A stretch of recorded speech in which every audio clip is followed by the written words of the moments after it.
حکومتی نواب، حکومتی میر اور قبائلی عمائدین آج کے اس جرگے میں شریک نہیں ہیں۔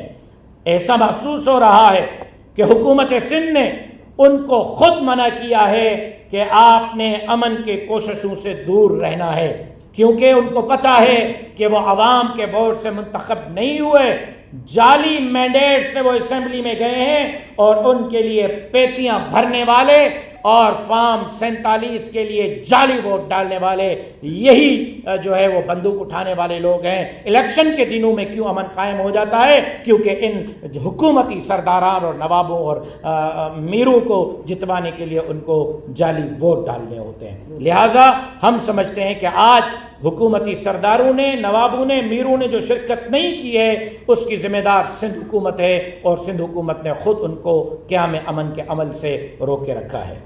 میں نے ان کو دعوت نامہ اپنے ذاتی نمبر سے واٹس اپ کیا ہے۔